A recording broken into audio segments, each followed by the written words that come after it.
Kidderminster Harriers fans podcast. Welcome to episode 46. The usual crowds in tonight. Dan, John, Nick, and myself. I'm sure we're all shattered from Christmas and Santa Claus and chasing up the chimney and stuff. But Adam Murray did say it would be a war.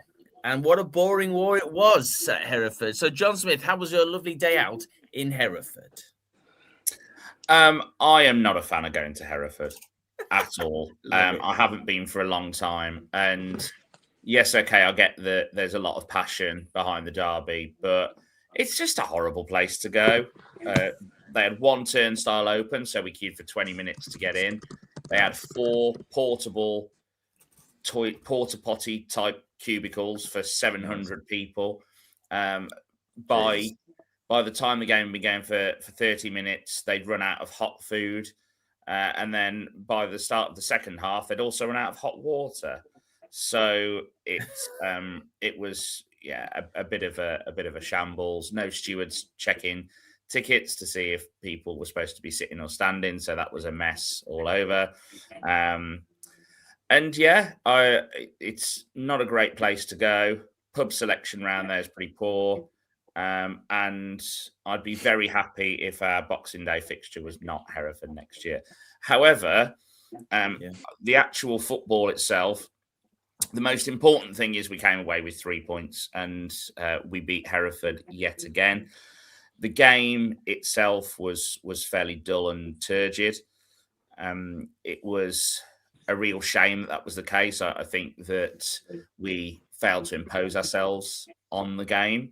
And it seems lately like we're just matching the quality of our opponents. And we certainly did that on Boxing Day. We were dragged down to their level rather than us dictating the way that the game should be played. As I said, most important thing, we've come away with the 3 points. I think the goal was I think Obi had more time to turn than the QE2. And he did what he needed to do well. Standout performances for me, Owen Evans, absolutely incredible. His coverage of not just the side of the pitch, but all over was amazing. Charlie Cooper, I thought his pass distribution was absolutely outstanding, and with him and Hemo both on the pitch, we've got 2 players there who've got incredible vision for a pass. Unfortunately, Hemo had a bit of a knock and had to sit out most of the game. But as I said, the most important thing is 3 points in the bag, and we haven't got to go there again, hopefully, for at least a year. Love that. Thank you. Nick, you were there as well, mate. What was your take?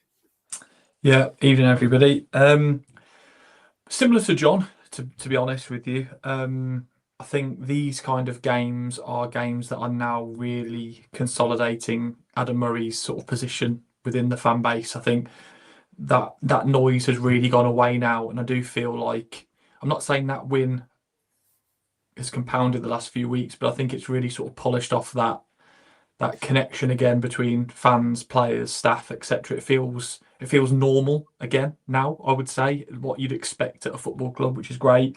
I think in terms of personnel, similar to John, but I think he's missed out. I think for me, Obi was certainly right up there for me in terms of the performance. Right towards the end, he made an incredible last-ditch header which he seems to make in every single game that I see him play. When we're under it, shall we say? I thought he was fantastic, and coupled with the goal as well, I thought he was right up there for man of the match. Charlie Cooper, very, very, very non-league north. Jordan Henderson, fantastic spray of a pass, horrible.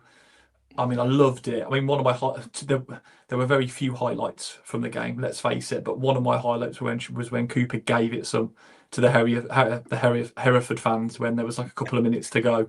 I really like that, and I think the the report from their side reference him from some of the comments on social media, etc., that he's not a very good player, just passes sideways. Well, I think he's very effective for us so far in the games that I've seen him. and he could just be that player that can do a little bit of everything that I was asking for. Maybe not a goal scorer, doesn't look that type, but he's certainly got a long distance shot on him. He can pass it, he can keep it, he's a shit house. He's strong, he's physical.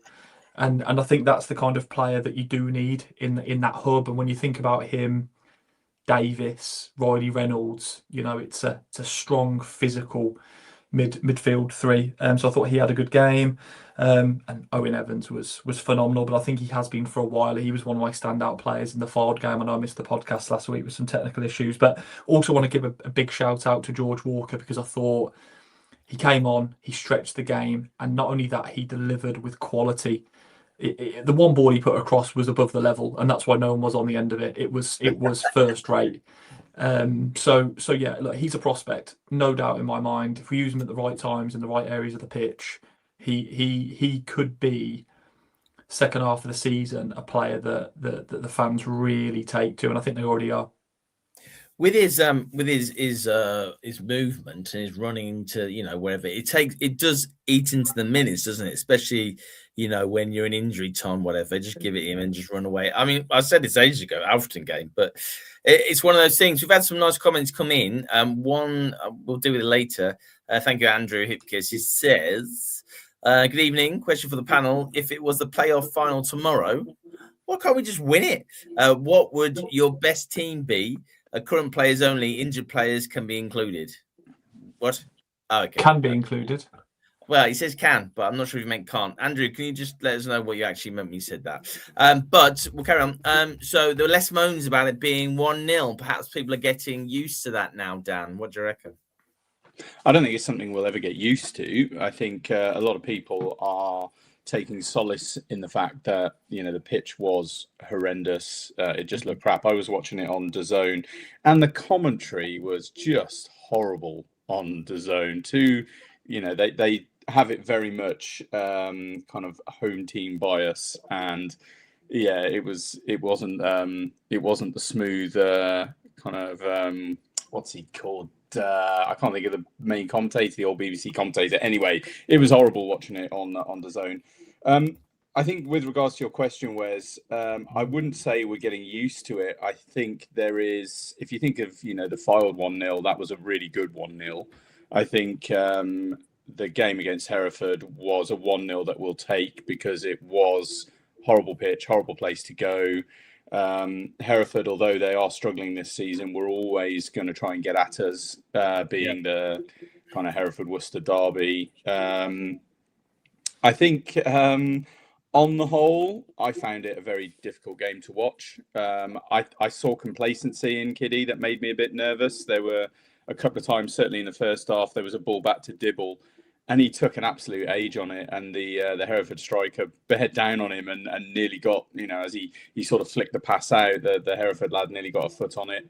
I think we were lucky to get away with a handball in the first half. I'll be interested to know what everyone else thinks about that. But certainly on the TV, it looked like it was handball. And I think Hereford probably had more of the game than I would have liked, considering the relative league positions. But that's just my opinion. So on the whole, I don't think it's a case of getting used to 1-0. I think we were just happy to take the 3 points. So I didn't say getting used to 1-0, Dan. I'll phrase the question again. Are people getting it now? Oh, I see your point. We have to go to places like Hereford and we have to win whatever the cost is what I'm trying to say. I agree with that. I agree with that. Sorry, Nick, go on. No, that's okay. I was just going to say, I think we're in a position where we've got enough nous about us on the pitch to go and actually effectively carry out those results now. I think for me, in those last maybe 10 minutes, 5 minutes, it was the Alamo. They threw the kitchen sink at us, and 2 months ago, in my view, they scored, but we were throwing bodies in front of the ball. We have enough experience and nous and nastiness, I think we've got enough balance of that, plus a bit of experience for the lads that have been playing from the start of the season, that have gone through the fire. Your Joe Folkeses, your Obies that have played a lot of Dibbles, that have played a lot of games for us this season where it hasn't gone so well, and we saw it through. I think because of that extra nous, and I'll go back to it and refer back to it, that nastiness, I thought it was a really, really, really poor Hereford side, if I'm honest. And what worried me a little was that I'm not saying we made them look good, because they were awful in my view, but it was a closer game than it probably needed to be. And I felt in the end we sort of played the conditions, we played the pitch, and figured out how to win the game. But when you contrast it to 12 months previously, you couldn't have two more dissimilar performances. But ultimately, we don't always win there. It's a great win, great for the manager, great for the team and for the fans. And we got the 3 points, but it wasn't pretty. But does it need to be? I guess we're learning more, to your point, Wes. We're learning that maybe it doesn't need to be. And I'll go back to what I would have said at the very, very, very start of the season, pre-season. If you can't be entertained, you have to win. The difference was we weren't doing that at times earlier on in the season. We are now, and we are getting more entertainment, like the forward game. So it's a good position to be in. But as fans, I'm greedy. I do also want to have the forward games where I came away and was like buzzing with it. Whereas I won't be remembering that Hereford game in 2 weeks, let alone 2 years. Love that. John, maybe you can answer this one for me, because you've been a bit quiet, my friend. Adam Murray said, we're looking at 2 players coming in at some point. Also said players from leagues above may be looking for game time, i.e. dropping down a league or 2. So the question is, what positions need filling, John? What do you reckon, mate? My wife's ringing me now. I'm going to be honest. I think we need a striker. I watched that, having left that game on Boxing Day. I thought there's real service there now. I think Devine has hit his stride for the season. I don't think he started off very well, to be honest with you, but I think he's really hit his stride now. I think with Hemo delivering the balls into the box that he is, and again, his pass distribution being probably the best in the side, if not one of the best in the league. I think we need someone through the middle. I don't know if he will try Willoughby there. I would imagine probably not, because it's the AMS style of player that he seems to like there. And in terms of the other position, I think strength in depth in the midfield, having potentially someone who is going to be more incisive in the middle of the park. I think with as Nick mentioned, having Davis and Cooper in there, I think we're quite fortunate to have them playing together and to be fit at the same time. But I do think perhaps some strength and depth there would be beneficial. Just in terms of the 1-0 thing, I actually spoke to someone after the game who said, "Oh, we can't go on like that. We can't go on winning games 1-0." And I said, "Well, I don't know. I reckon if we win the next 20 1-0, we'll probably be all right." But I don't think goal difference is going to come into play. I don't think that's going to be a situation this year. I think it's more just how do we continue to match teams as we have been, trying to not just playing the way that those teams are playing, but also imposing the football that we want to play. It seems it's been effective the last few games, but it does feel very much like we're going into each individual game on its individual merits rather agree than with that style of football. Yep, 100%. How much longer can we do that for? How difficult, confusing, sapping is that for the players? I don't know. That's an open question, really. I'm just looking through the comments that are coming in. Sorry, that was just on the phone to my wife and daughter who are going on holiday in the morning at 5 a.m. So I was just saying sweet dreams. That was all it was. I love you guys as well, but yeah, that's what it was. Love you. So what's everyone saying? Gary Martin says, loves us to play wonderful football, but the next best thing is to win by any means possible. Yes, we're all with you on that 100% one, agree with that. I think we'll get a tougher game from Telford on Tuesday, which we'll come to in a second. Agra Anarchists, love that name. Sounds really aggressive. Yes, still need a striker. Of course, with Gaiasti gone. Yeah. I'm 100% with you on that, John. 100%. Hopefully he's gonna. Yeah, it's really weird because I look at the players that we have out missing, that are missing because they're injured and stuff. And you just think to yourself, wow, if they ever come back, if everyone came back, then you'd be thinking this is a different team altogether. But obviously, Adam Murray says they're not coming back anytime soon. So we've got to do what we can, really. Evening Stones, Mark Stones. Hello, mate. Hello, buddy. So striker, anything else you can think of? Just a striker? I think it's interesting because one of my friends messaged me the other day and said, well, at the game actually, and basically said that our best players are our goalkeeper and our defenders, which I think is an interesting shout, and potentially it is a debate that are our best players defenders. In which case, if that is the scenario, then I think it's important that we retain what we've got. I think PK is key, as is Hemo, as is Cooper. I believe Cooper is on loan. I think I'm right in saying that, not 100% sure. I think it's key and paramount we get those boys in situ. But I think the fact we've now got Giassi's obviously had to go and look after himself, which is fair enough, and want to wish him all the best in that recovery. He's not a number 9 in the traditional sense. And I actually think the fact we've now brought Hemo in also, who is almost like for like with Giassi in terms of how he plays and his goal output being slightly higher as well. I think it's a number 9 we're looking for, an actual.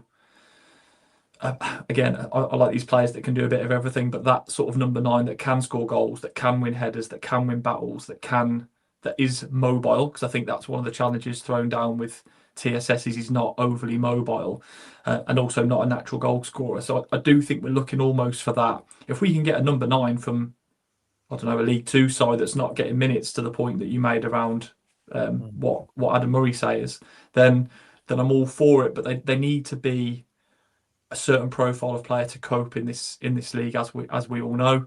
I think we're absolutely fine defensively and with the goalkeeper. I think it's probably another creative type player. We're looking at Riley Reynolds at the moment in a 10 role. He played in that role on whatever day it was. We'll call it Boxing Day, so I don't actually know what day it was in the week. But I'm still not convinced Riley Reynolds is a 10.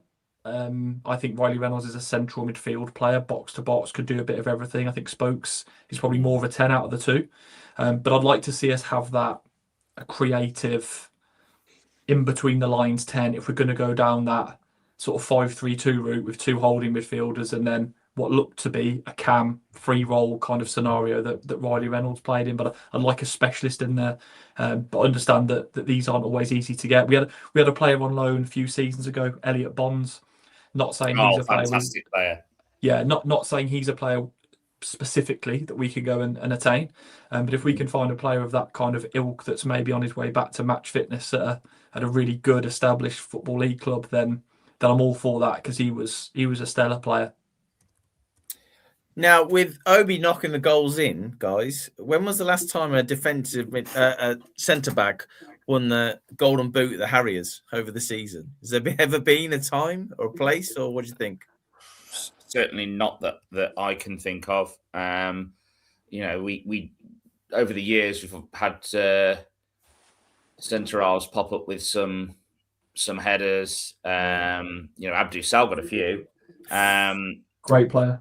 But I can't think of a time when a defender's finished as top scorer, to be honest with you. It could happen this season.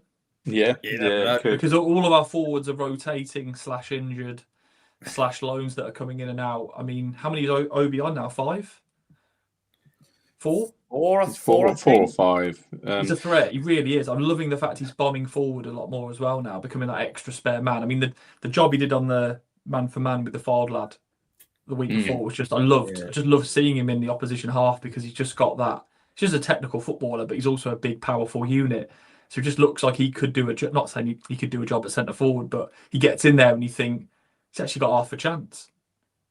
I feel like Callum Baye is more a bit sort of all over the place in the opposition's penalty area, whereas I feel like with Obi, sort of he's got that sort of rhythm in the box. Whereas Callum Baye against Hereford was just all over the place, causing chaos. But I suppose that's what he does.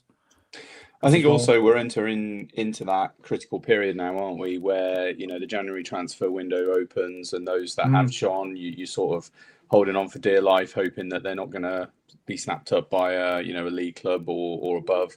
And then also the fact that our loans, there's 2 or 3 loans that are only until the end of January, and I think it's. When you look at Callum Bailly, you look at Hemo, Cooper. I'm not sure how long. I'm sure Cooper is on loan, but I'm not sure for how. He is. How long. He's from on loan from Yeovil.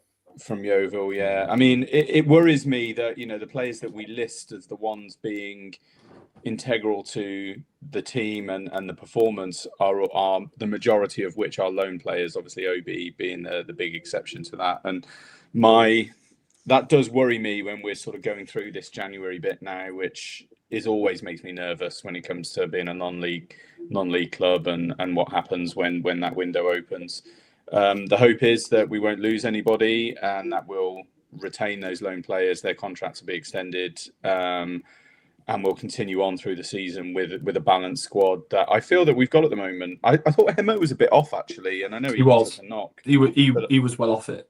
Hemo. And what I do like seeing actually is, we mentioned him quickly, was Reece Devine pushing forward in the way that he does. And you called that, Nick, quite early on, that's what you wanted to see Reece doing. I know you said on the right, but even so on the left, I think he genuinely looks dangerous linking up with Owen Evans. So, those two are... Evans is a signing, isn't he? So he's a full-time player for us. So ultimately, I think there are shoots with regards to those players that aren't on loan, but I think this next month is going to be critical, navigating and hanging on to the players we need. I don't think, with the exception of maybe one player that springs to mind, I would be surprised if any of our players at this stage, given some of the performances that we've had and also some of the results that we've had, given where we were favourites for the title with the bookmakers at the start. I think with the exception of, I don't want to say his name, but I think Joe Folks is the only one that in my mind would concern me, because I think he offers, he's played Football League. He's got Football League experience. Yeah. He's obviously a very talented player. I think if you were a scout and you came to the majority of our games, Hereford probably not being one of them. I don't think he was at his best against Hereford, but I think if you were just to pick a random Harriers game and over the last 12, 18 months and go and watch them, odds are Joe Folks will have been in and around our best performer on that day. He's very fit. I think under Murray's regime, though, I don't feel like because he's not playing as high up the pitch. I looked at the Hereford game as a prime example of that. A couple of times Hemo's got the ball inside and Joe just, he did it a couple of times, but previous seasons, he's just constantly pinned out wide high. and regardless of the fact he's playing wing back, I don't feel like he's got the license to go as far forward as maybe he had before. But he's got all the attributes, the age, the stature and consistent, which is key. He's the only one that I think would be. Sorry, he's the only one I think is on the radar, or would be on the radar personally. It's where Joe looks most dangerous, overlapping in that on that right wing, and we haven't seen that as much from him this season, which is disappointing. And whether that is Adam Murray who's holding him back, or whether that's Joe himself holding him back, has to be the system in my mind. Yeah, I agree. It would be the system, and maybe the system is Devine bombs forward and Joe Folks sits and makes it a 4. Because at back 4 in the National League North tends to be the desired formation, back 4. However, I'm convinced with Harriers over not just this season but previous seasons, I'm always more confident with a back 5 in this league. I'm no tactical mastermind, so I've no idea why, but we seem to be able to perform better with a back 5, and have done for a period. If you look at the season we got promoted, we changed to a back 5, 2 wing backs, Folks being one of them, and we went on that run. And I feel like Adam has realised that, again, with the personnel we've got, that this is probably the right system. But yeah, outside of Folks, I mean, someone's put about Devine. I think I'll go back to the consistency piece. The big difference between Devine is incredibly talented, really rate him as a footballer, and he's exciting to watch on his day. but he needs to have more days. And if he puts, a season together, he absolutely fits the profile. Young, wonderful left foot, athletic, probably quite versatile in other positions as well. He ticks all the boxes, but the consistency box, I think Joe's probably a couple of steps ahead of him in terms of what you need to be attracting an EFL club. Yeah, I'd completely agree with everything you said there, Nick. The only thing I would say, as I mentioned earlier, I think Devine has hit his stride for this season. I think he's getting into that zone now where he looks full of confidence, and I think he's performing 7 out of 10 every week. Someone said.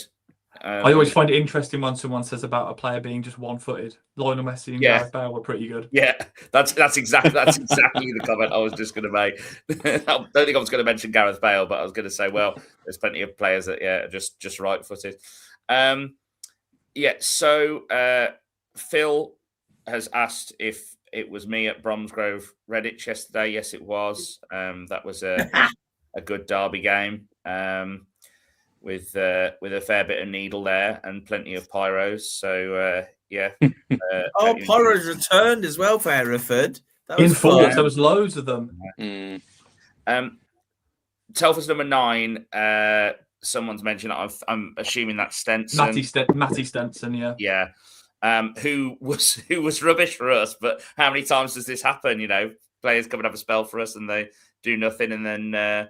go somewhere else. He came at an awful time, though. Yeah, no, I agree with that. Someone said Obi looks weirdly composed in the opposition box. I mean, very difficult not to be composed when you're given that much time. Acres.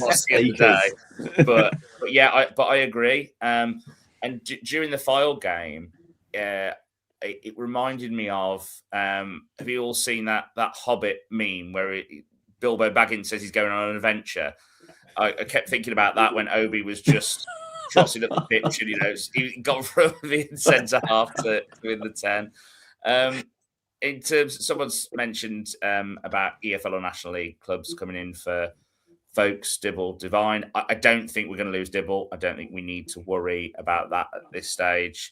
I think that he's coming for some really unfair criticism. I think he's still a very consistently good player for us. Yes, there's been individual errors, but that can happen all over the pitch. Just because you're a goalkeeper doesn't mean that you're going to be perfect all the time.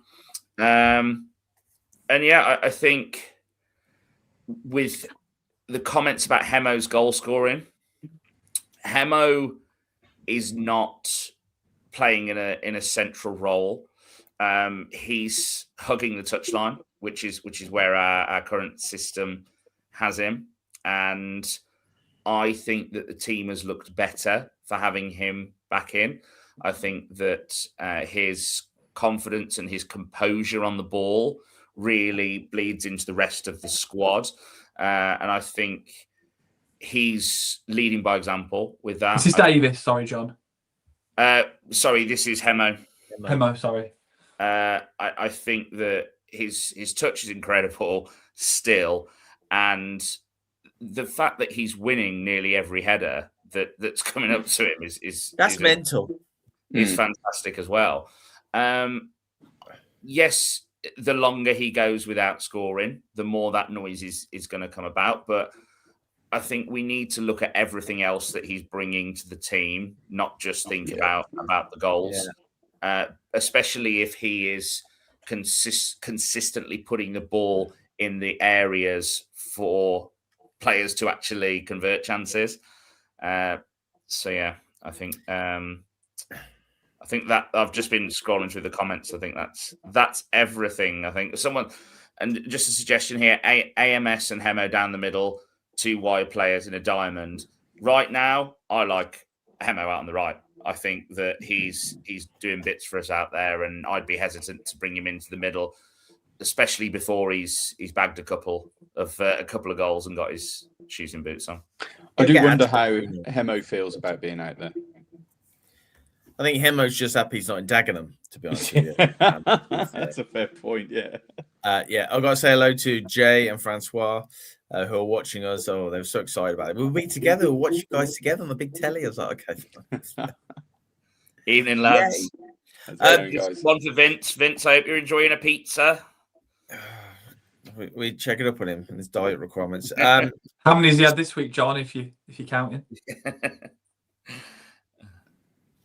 Do you know I got given a pizza oven for Christmas, and we've just made homemade ones downstairs. I'm going to be eating 4 or 5 pizzas a week from now on. I think that's my plan. So, do you make the base? Your New Year's resolution?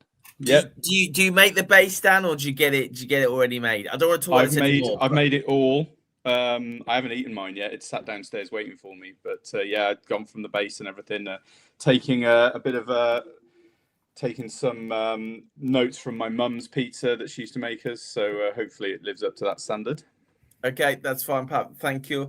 Right. So what I will say is Tuesday night. I will be there Tuesday night. I'm sure John and Nick will as well. I'm not sure about Dan. But how are we setting up against Hereford then? Because how are we doing that? What do you reckon, John, Dan, Nick? Anything? I think exactly the same as we set up against Hereford. I think if everyone is fit who started on Boxing Day, they all start Tuesday night. The interesting thing for me, as I've said, is how do we approach that game? And it's going to be, I think, a really good test of where we actually are against an average side in this league. I'd really like to see us push the tempo from the off. I think use the wings as effectively as we have done. I know there was a comment earlier about I think it was from you, Dan, about folks overlapping. I don't think that's something that's going to happen at the minute with the way that the team's set up, but it's the link up I think is working really well and continues to improve. And being as we've had so many different combinations on both of those wings, I think right now, Owen Evans Divine, Folks Hemo, that works really, really well. Let's use the full width of the pitch, which we did really well against Files.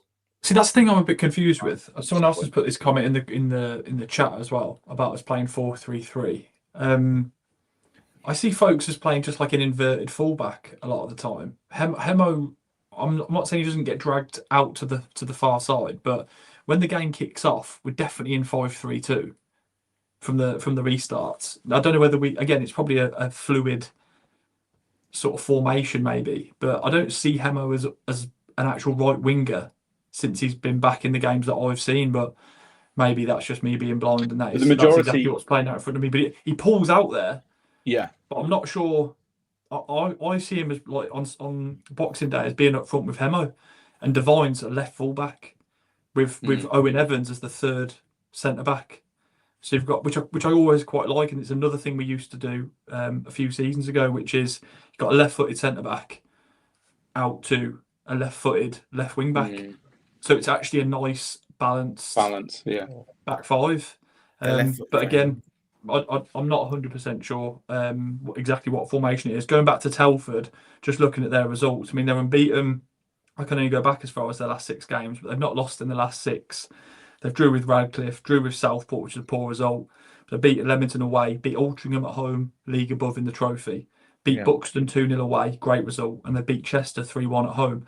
So it's 2 of the most informed sides over the last sort of 4 or 5 games. They've obviously got a proper goal scorer in Stenson, who, to your point, John, might want to sort of rock up and prove a point that, you know, he is a good player. Well, my understanding with him is that I don't think he wants to go full time. That's what is rumoured, and that's one of the reasons why he's probably settled at a decent club like Telford part time. But he is an absolute threat, and I'd be surprised if our game plan isn't around stopping him first and foremost. I'm not saying it's the Ricardo Reese style. We have to just get this guy out of the game, but I don't think it's far off, because his goal scoring record is phenomenal, both last season and this season at the step above. I think they're going to come and try and play. I don't think they're a nasty, horrible, aggressive team, and I think sometimes that suits us. Yeah. So my hope is that we do go and try and play them at their own game, but that own game is actually an attractive blend of football, and we stop Stenson and we find a way to to sort of carve them open. Confidence should be really high. I'd assume it is. But we're going to have to show more quality, I feel, in this game, similar to that of the Fylde game, where we know that Telford do have weapons. They've beaten us already this season. They've got a proven goal scorer at this level. So we're going to need to show a lot more than what we showed on Boxing Day, which essentially was, to Adam Murray's own words, really, just a war, it was just a battle. Don't see that on Tuesday night. I see it being more of a football match. And we need different tools for that game than what we showed on Boxing Day. I think with regards to when we've talked a lot about identity and over the last few weeks, we've seen this, high press team coming out from Adam Murray. Over this Christmas period, one of the things I felt with Hereford, we looked heavy-legged. And like I said, I think we looked, I don't want to say tired because that's not the right word. And I guess the pitch has a lot to do with that. I think it's a busy Christmas period. And the Telford game in particular I would highlight that as being probably the most difficult of the games throughout this period, including the New Year game. I worry with this high press, which is what I think we will do against Telford. Are we going to start to see players blowing earlier on in the game? Are we going to struggle with fitness? Subs are going to be really, really important, I think, against Telford. And I think most importantly, exactly as you said, I think it was you said it, John, we need to get at them from the off and try and take the advantage early on to be able to kind of play a system where we keep their strikers quieter. It's going to be a tough game. It's going to be a really hard game. Looking forward to it. Yeah, I am. And the games are coming thick and fast. And we're lucky that we've got quite a few games at home now. We've got the next 4 at home. So I think we're fortunate in that sense. We haven't got to worry about travel. And we've got Tuesday, Saturday, and then we've got a week till the trophy game, haven't we? One thing I just want to pick up on in the comments, Richard Bradley said it's always a problem when your number 9 doesn't even get chances. Despite trying a lot of alternatives, it seems AMS, to his credit, is number 1 again. But goals and then a lot of punctuation. I struggle at the minute to figure out what Amari's role is. Because essentially he's playing through the middle as a lone striker, really. But his game isn't a lone striker. He's not trying to get on the end of balls in the 6-yard box. He's not trying to, hold it up, turn, trying to make incisive runs. He's being as effective as he possibly can in winning the long balls, receiving it into his feet, and then trying to get the ball to others on the pitch. He's not working not working is probably the wrong turn of phrase, but he's not being employed or executed as you'd expect a lone striker to. So I'd be interested to hear your guys' thoughts on that. And there's another comment about, will Tunney be back in a back 3 if fit? I really Not for me. No, really? Not for me. Oh, I love the back 3 with Tunney in. I think... I get what you'd say. I totally get why you'd say it. Just going back to Amari quickly, John.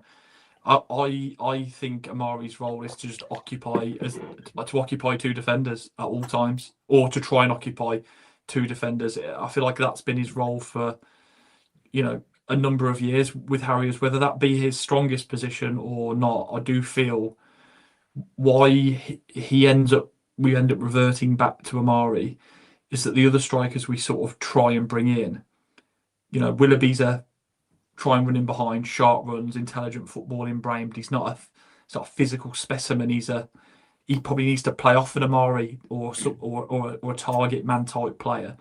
And I think sometimes that's where the Harriers fans sort of struggle with sort of defining what we need to replace Morgs, because what he brings is hard to replicate. The work rate, the desire, he gets in people's face, he occupies defenders when he's at his best, and at his actual best, he can do some of the things that you've said, which is hold it up, bring players into play, and score the odd goal. The challenge is, in his advancing years, it feels like what he can deliver is only one or two elements of his previous overall game, which makes sense. That's just what happens when players get older. And I think what we need is a 9. And again, they're expensive, so that's why we haven't got one. But a 9 that can just do that little bit of everything, whereas everyone we seem to bring in collectively can't quite deliver enough of what Morgs brings. And that's why I feel we end up going back to him. And that's not just Adam Murray. That's happened over, look at Russ Penn. He brought gold on Mateo in. Then he reverted back to Amari Morgan-Smith. In fairness to Phil Brown, he put everything into Amari, in fairness. But typically, managers feel we can do better. But then when we bring that player in, they're not rounded enough to give us what Morgs gives, and then you end up thinking, right, okay, we stick him back in and we move the pieces around him. We need someone that can do a little bit more of everything if we're going to go and score more goals. But Morgs does what he does, and against Fylde especially, again, had a fantastic game. So credit to him. He was so good. Yeah, totally agree with Paul Bayliss. Joe Ironside is the perfect type of player. Exactly that. I was going to say, few far between there. They're like gold dust, Joe Ironside types. Yeah. But I don't know if this is in Wes' or any other business. I hope it's not. But Rio Clegg at Radcliffe scored an absolute wonder goal on the weekend. They signed him from a league or two below the league they were in previously. He was a top scorer. He's obviously now a proper prospect for them. Joe Ironside was a player, maybe not from. I think he was from the league below at the time, potentially, or bottom 4 of the league that we were. I think it was Nuneaton we signed him from. Yeah, they're there. They do exist. They have always existed, but we have to go and sometimes go down the levels to find the next Joe Ironside or whoever, or Rio Clegg in the recent scenario. And I feel like we don't do that enough. You look at someone like George Walker, where we have gone and done that. He looks a prospect. He looks exciting. He's ready for this level, and maybe, who knows. I just feel we've got to be a bit more dynamic in that recruitment process. Right. So I'm going to say this about Amari.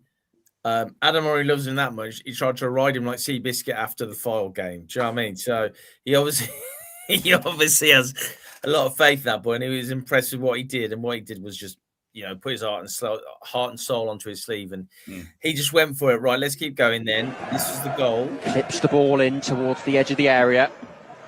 Header won by Preston, but it drops down to Obi. What is the keeper doing as well? Post. Yeah, and it's Harriers who strike first. Sharp turn and finish there from the Harriers centre half. But if you look, though, there's about 4 bodies in the goalie's way. And Kidderminster have the lead after 10 minutes. And I have to say, we've been talking about this Hereford defensive policy. If nothing else, they're just not clearing the ball. They're literally dropping in 6 or 8 yards out. Nobody is, either the goalkeeper's coming out to dominate it and to catch it. It was so good. That shot was so good. It was like Devine's against Fylde. It just literally was like an inch away from the post, and no goalie saving that. Are they, Dan? I don't think so. So yes, we've done that. Nick would have saved that. Nick would. I personally think the goalkeeper makes him look really poor. But to Dan's point, I think there's bodies, and your point, Wes, I think there's bodies in the way, and he sees it late, and it's too late. But I mean, it's not one that, if that's a clean sight, a goal, if the keeper lets that in at that level, that's a shocker. But he must be blindsided and needs to mark his post out. Right, can I move on to any of the business, boys? Because there's not as many people in today, which is fine. I'm sure they will be watching again. But I got this. I hope you can see it. I hope you can see this. Yeah. Oh, wow. Was that the Carabao the League Cup? We lose 4-0. I was at that game. Yeah, I was there too. When the only thing I remember from that game was we were singing, Britain gives away, Britain gives away. He didn't give us away, for little twat. So there you go. But this, if you can see, this was the team. I mean, look at that, guys. Look at that for a quality team. And the best thing is they're wearing the black, my favourite ever away shirt, the black and red one, which is just beautiful. It's quite a nice little cheeky programme as well. I got it, cost £1.30. But I was like, yeah. There's Walker in the Nottingham Forest squad. Yeah. What? Craig Hinton in the. Oh, that's us. I was going to say. That definitely is us, Dan. We're on the right. Yeah. Those in blue randomly. Wow, look at Abdu's style. Class. He came from Senegal. He cost Kid Eaton all. So, yes, that was it. Is Andy Ducrot still our record signing? Was it 90,000, John? 80, 90,000? He's got to be. And wasn't he awful? I thought it was awful. I thought it was 100k. I might be wrong. You could be wrong. You could be right there, mate. We paid for him. I think to this day, he is still our record signing. So, big money players never work out for us, do they? Big money players in recent years, we've had Goldo Mateo for 75 grand. Yeah. We've had Dan Bradley for 75 grand. Oh Lord! It just doesn't work out, does it? You look at it as well, though, and go, if we had 150, well, okay, though, with two separate eras, so let's just call it the Goldo Mateo. If we had 70, 80 grand, you'd like to think that we could go and get someone that could be a game changer. Goldo Mateo for that money was a very, very poor investment. I still go back to the point, though, that he really didn't get. And again, this isn't me saying that price tag was justified. It was a panic purchase on the basis of Russian roulette to try and stay in the league. But he was never to that level. But he still never really got any real opportunities. And I suppose that's the downside of when you come into a team that is scrapping and fighting to try and stay up. He scored a few goals, to be fair to him, but he just never really. I feel like he never really fit in to the setup at the time, and it was a poor choice to bring him in, and a waste of money. But we also didn't really give him the run, I don't think, to sort of justify bringing him in the first place, if I'm honest. And that's just another example of the Amari conversation we've been having. So, any of the business? I've got a couple more. Crowds. On Boxing Day, there was Gateshead were playing Carlisle. The crowd was about 4,500, and 3,000 that from Carlisle. I thought that was pretty impressive. What a way! I think Carlisle won in the end 1-0. But Hensford Town, John, you're a big fan of Hensford Town. You think they're going to go do great things? Well, the record crowd of 4,784 people there. Wow. 615 from FC of Manchester. Which That's impressive. And do you remember I was saying this was after South Shields? I was talking to Adam Murray about us doing a TV program, and he said, no one wants to do it. The club don't want to do it. I know who doesn't want to do it, though. TNS. Have you heard of this? Wow. Yeah, so the TNS chairman, I don't know if any of you guys have been to TNS. I've been lucky enough to see them a couple of times. They are perennial Welsh League champions, but they're actually in England. So they're in Oswestry in England, and they play in the Welsh League. Anyway, their chairman is just a real character. He's goes on the coach with all the away fans. He's in the stands singing and shouting and swearing. He's in the pub drinking before and after. And I think the documentary essentially focuses on him, on the money he's put into TNS and in a sort of David Brent role, sort of chairman first, entertainer second kind of vibe. Yeah. So I'll probably give that a watch because I think he's a bit of a character. Not like the Dorking one. Mark White is just find him so grating, just so annoying. I've watched a few of them, I have to say. I have watched a few. Someone's actually stealing their content and putting it on TikTok, so they can't make any money from it. And that's what's happening. And they're like the guy who does the voiceovers and Mark White and all that kind of thing. He put a reel out saying, "Look, they're stealing all of our stuff, and there's nothing we can do about it. We can't make any money from it. Might have to stop." I was like, "Oh, baby."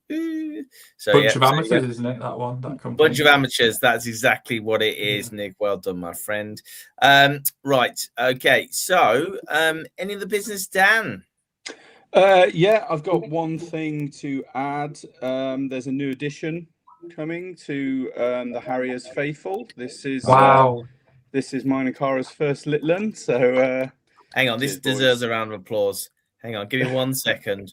I'll get there. Oh my God, here we go. Thank you. Cheers. I did the bare minimum. Congratulations, Dan. Congratulations, Dan. That's amazing, Thanks, mate. guys. Cheers. Much to Cara's dislike, this Litland will be a Harriers supporter. He or she will be coming to the games. So, so adding one more. And thanks to everyone in the comments as well. Brilliant. So, yeah, that's my only other business. Oh, there you go, Dan. Congratulations, mate. Let's move. Baby Can't follow that one very well. I'll be honest. I'm not going to. Cheers, Dan, loser. Ruined it for everyone now. Thanks, mate. Sorry. I can make a tenuous link if you want, Wes. Go on then. So Dan's obviously expecting a newborn. Who are we expecting to come in as one of the 2 signings that we are allegedly making? It'd be interesting to know what people's views are on who potentially the players could be. Any rumours, any insights, any pub gossip or otherwise would be an interesting one. We can maybe pick it up at the next podcast to see who those players are and maybe do a little bit of a research on them. Was that your only other business, Nick? It was as well. So perfect. Look at that. I mean, what can I say? You don't have to say anything, pal. You don't have to say anything. Exactly. John, Smooth. any other business for you, sir? Very, very little from me. If anyone does have any insight into the 2 players coming in, then if we find out who they are, then I'll most likely go and watch them at some point ground hopping. Yeah. And being as I've got no any other business, I'm just going to pick up on 2 more comments. Richard Bradley said AMS has spoilt us as fans and managers with his work rate. We now expect all our strikers to put that much work in, but doing that means you aren't in the right place at the right time. I completely agree with the first point. He has spoilt us with his work rate. You will not get anyone who plays for the badge and plays his heart out as much as AMS. Yeah. I just think I feel like his role is slightly different this season. Yes, he's been in that battering ram position for a little while, and he's been there to hold the ball up. I just feel like he's not on. I'm saying he's not on the end of things as much as he potentially was. It feels like that's almost been a purposeful drop back, and he's 5 yards deeper than he was before. And then another comment, someone said, would love Bromsgrove or Redditch to get promoted as well. We'd do a complete takeover of their grounds 5 minutes down the road. I think if you're looking for Bromsgrove to get promoted, that's going to be a long time coming. And I think Redditch are probably not gonna grace us with their presence either. But I would absolutely love another local derby, because I don't think since we've been in the same league as Worcester, there's been a great local derby, to be honest. And yeah, just nice note to finish on.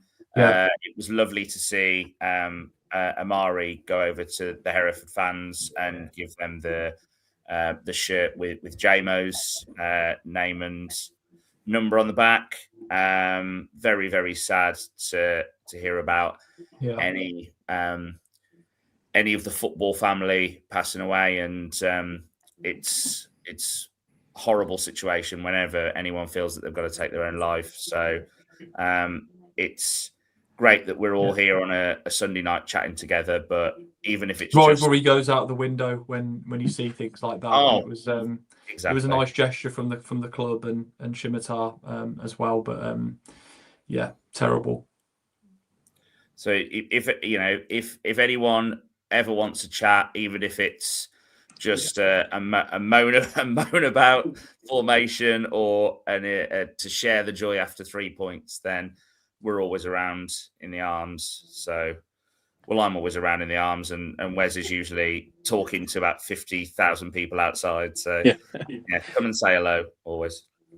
I think that's a really valid point, John. And I think one thing I'd like to add to that is that, as four and the other lads who sit on our WhatsApp group, we all look after each other and we're always checking in with each other. And I think we see the people who come on here, who comment on YouTube, those who even just view the podcast as part of that extended family. So anyone can always reach out to me on Facebook or on Instagram. I'm always here to talk to people. So don't feel you have to live with those demons yourself. There's lots of us that's been through it, myself included. So yeah, please do reach out. It's what we're here for. And more than just the podcast. I mean, really, it's a really good opportunity to mention the work that's going on at the Harriers Foundation and the Mental Health Hub that happens on a Monday evening. Adam's doing some fantastic work there, fully backed by everyone at the club. So Cozy, or Chain Wire, as a lot of us will know it, that happens every Monday night. It's an hour of football and then an hour of chat. I know people are going and taking up the opportunity and getting to meet new people, getting to share a chat and stories. So if ever that sounds you're good on Monday, then yeah. So what? Just quickly, John. So what does he get to play for an hour? Yeah, there's an hour of football, just a bit of a kick around, and then an hour of chat. I'm gonna head down in the new year, so it'll be good. And what time is it, John? I'm hoping Adam may not be watching, being as it's Twixmas, but I'll find out the time and I'll pop it on the Harriers hotline. John, is it counted on Footballogy? You can't count that on Footballogy, I'm afraid, Wes. No, Glyn would give it a go, though, mate. You know he would. You know he would. Well, Glyn and Soupy, some of the grounds they've counted. I think Soupy tried to wickets once. Oh my god! I just want to say, as we're doing it, this time of year is horrible. And this is the first time we've done the podcast at this time of year. But we've had like steadily about 30 people watching us, which is normally it's 50. And 30 people took a bit of time out. Maybe they need to, just listen to a bit of Harriers chat, whatever time. That's what we're here for. That's what we do it for. So yeah, maybe you want to give us your opinions and stuff. It's great. It's brilliant to be with you, and also the fact that we're having this on a Sunday every Sunday. I now know what day it is today. Although I nearly did forget about the podcast. I was watching the darts. I was like, this is somewhere I've got to be. I don't know. But yeah, there you go. So, guys, listen. If anyone's got anything else to say, please say it now. Forever hold your peace, or will that be it? Bring on Tuesday. There you go. Yeah, Nick. One thing. So in the cottage pie, right? I found out they put thyme in the cottage pie, which thyme is a herbal remedy. Now, I don't think the Murdochs put thyme in their cottage pie before because it's quite a strong woody taste, thyme, and I don't like it at all. Now, I'm not saying it's just me who don't like it, but it probably is. My dad don't like it either, so there you go. But I'm just wondering what alternative to cottage pie shall I have on Tuesday night? Because the steak pie. Steak pie is superb. Steak pie and chips if you've got the bandwidth for that. But regardless, the steak pie is. I've been shouting about it since I missed Giassi's goal for it. Yeah. Which is a shame. But yeah, highly recommend that, mate, for sure. You did use Nick. You did use the word elite back in the day. Yeah. Pie. Does that still count? Yeah. For the pie. Yeah. Oh, wholeheartedly elite. Top tier, really good. I don't mind the cottage pie, the shepherd's pie, whatever it is, but the steak pie is naughty. I always go for the cottage pie. Another option for you, Wes, the chicken tikka and chips with a bit of mint yogurt.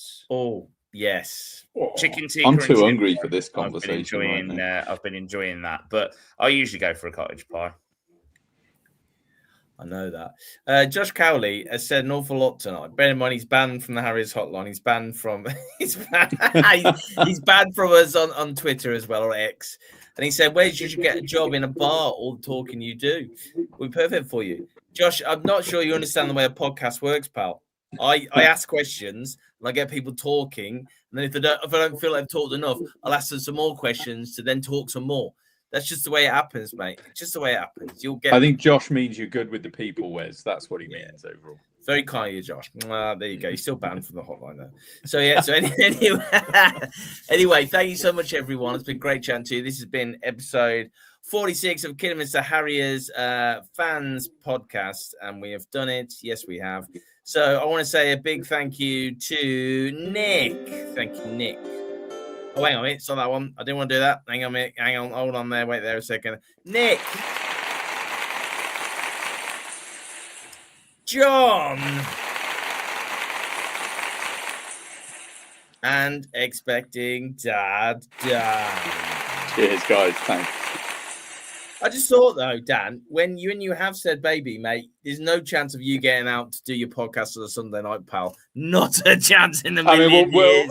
We'll cross that bridge when we come to it, Wes. Wes, do you pay paternity pay or? Yeah, I was waiting for this. I love that because the paternity pay of £0 is still £0. So thank you very much for the question. I've been Wes as always. We'll see you guys on Tuesday night. Thank you. I'm going to hit the gong, and that is us done. Thank you, everyone. Up the Harriers. All the Harriers. See you soon. Thank you, guys. Goodbye.